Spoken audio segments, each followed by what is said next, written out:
Decades ago, the idea of coups and military regimes was deeply feared across Africa. This fear stemmed from the widespread perception that military governments were inherently authoritarian and dictatorial.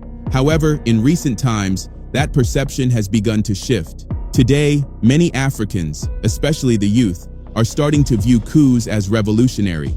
Much of this change is inspired by the military leaders of Niger, Mali, and Burkina Faso. Across the continent, it's becoming increasingly common for people to call for coups in countries where presidents have clung to power for decades, countries like Cameroon and Equatorial Guinea.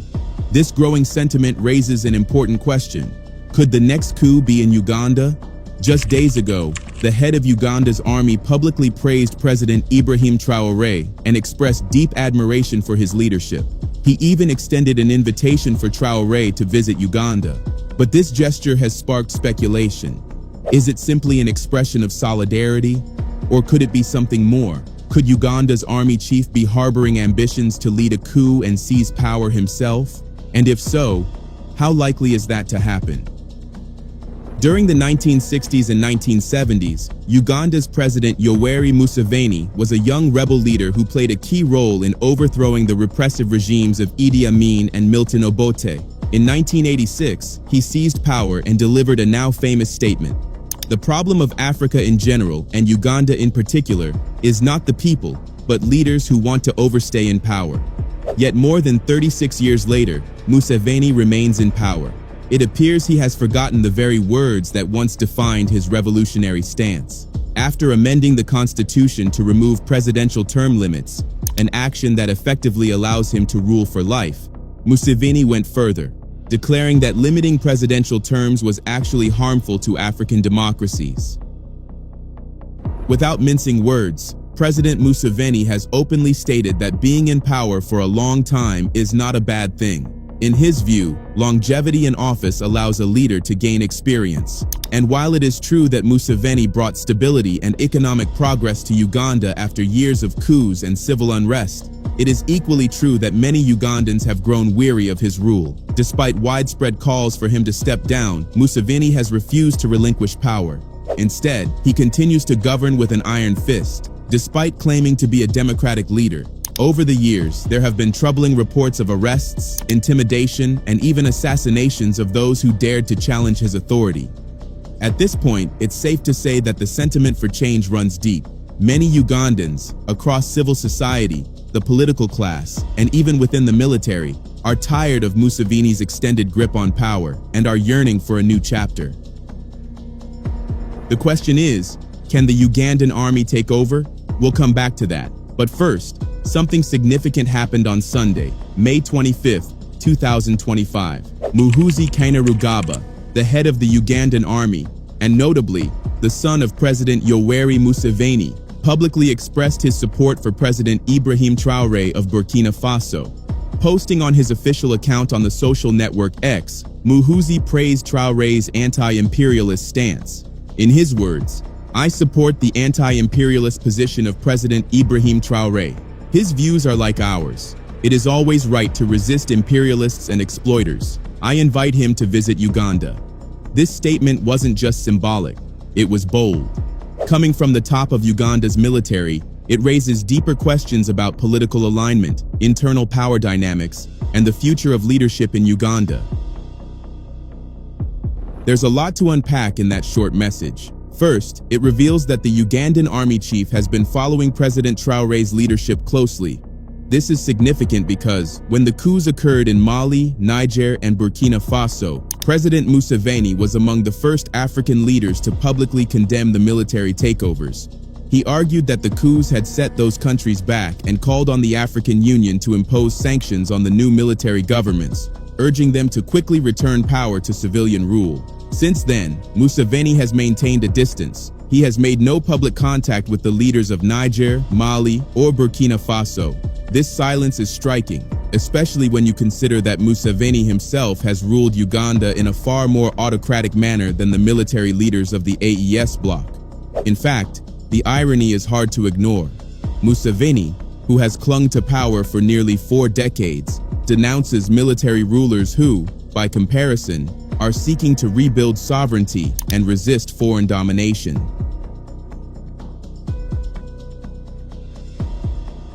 Nevertheless, Museveni's son, Muhoozi Kainerugaba, whom he appointed as Uganda's chief of defense forces, has now unofficially declared support for President Traoré. What does that tell you? It suggests admiration, perhaps even aspiration.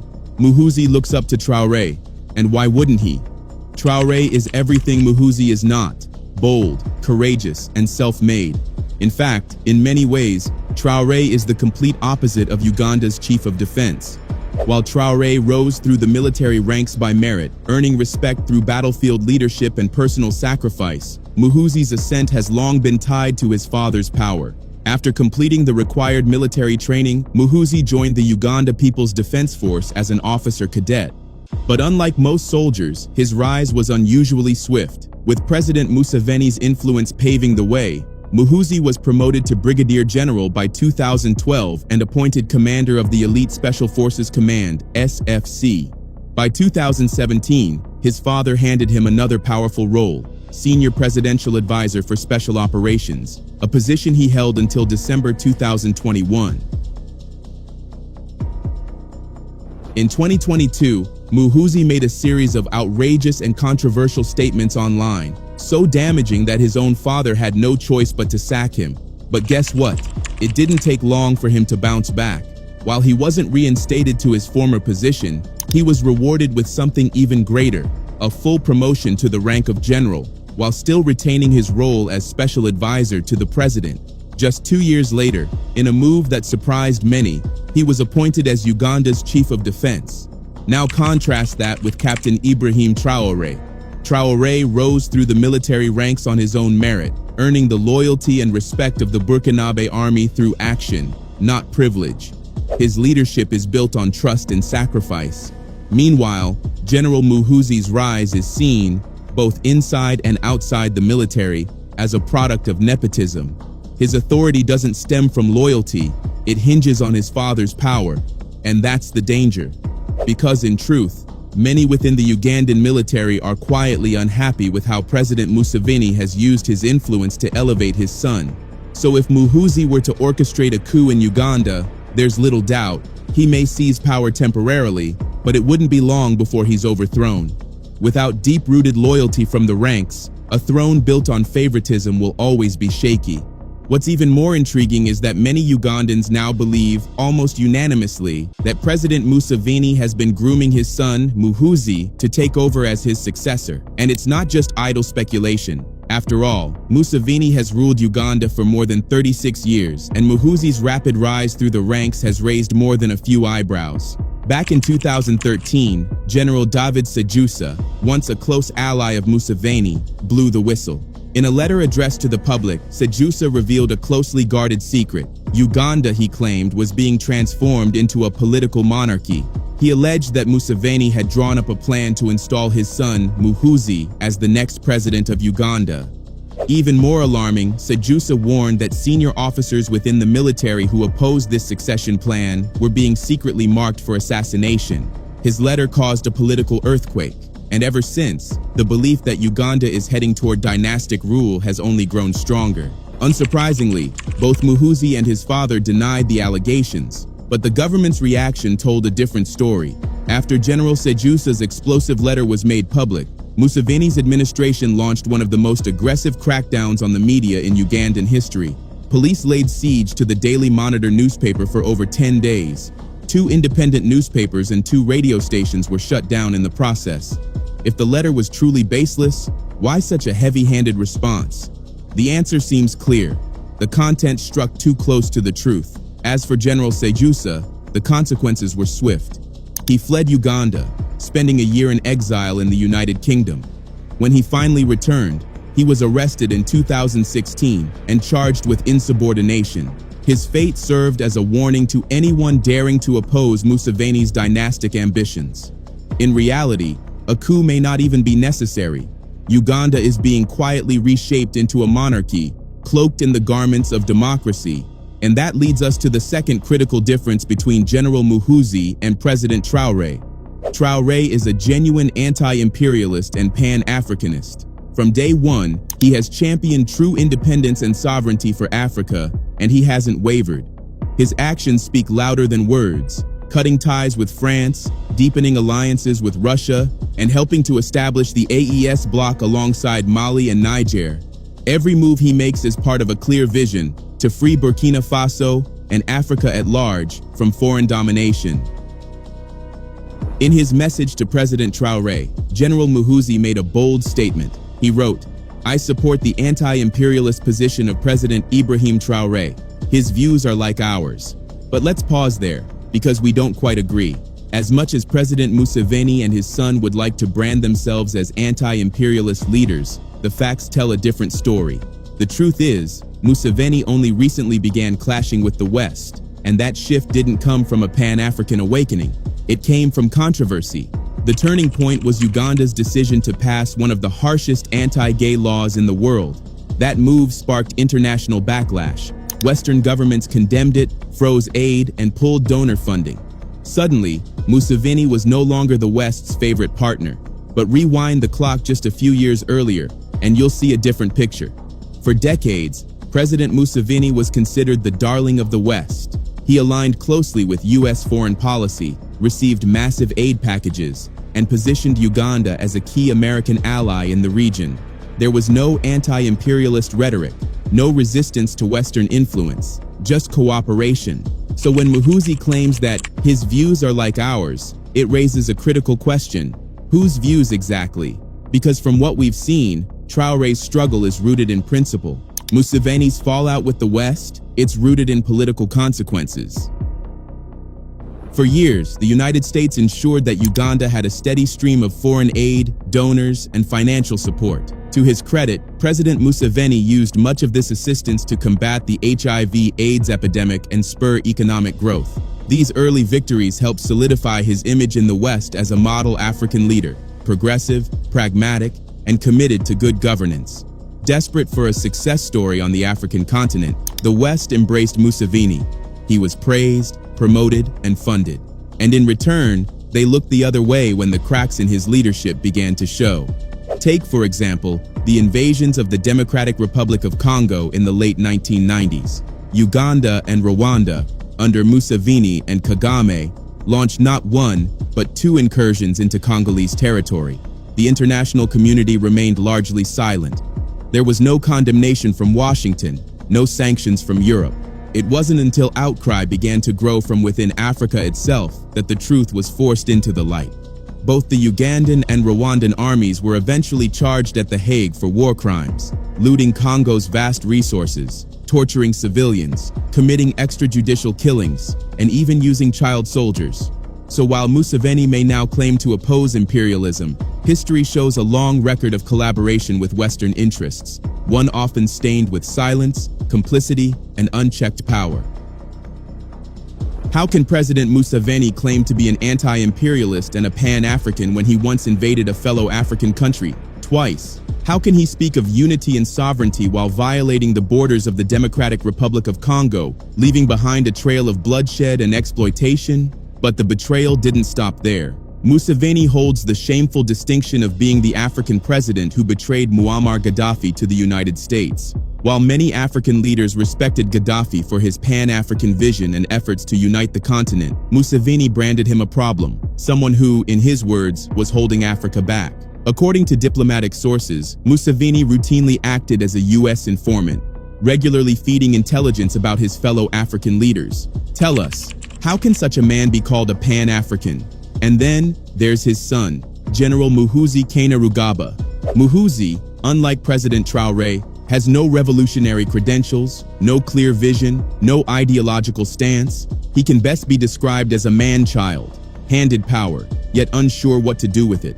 While Traoré is known across the continent for his bold anti-imperialist leadership, Muhoozi is infamous for something else entirely: bombastic tweets. According to insiders, many of these posts are made under the influence of alcohol. The most reckless came in 2022, when Muhoozi tweeted a threat to invade Kenya. The post sparked a diplomatic crisis between the two neighboring countries, forcing President Museveni to issue a public apology to the Kenyan government. As damage control, Museveni removed his son from the military and warned him to stay off social media when it came to matters of state. This is the man who claims to share the vision of Ibrahim Traoré?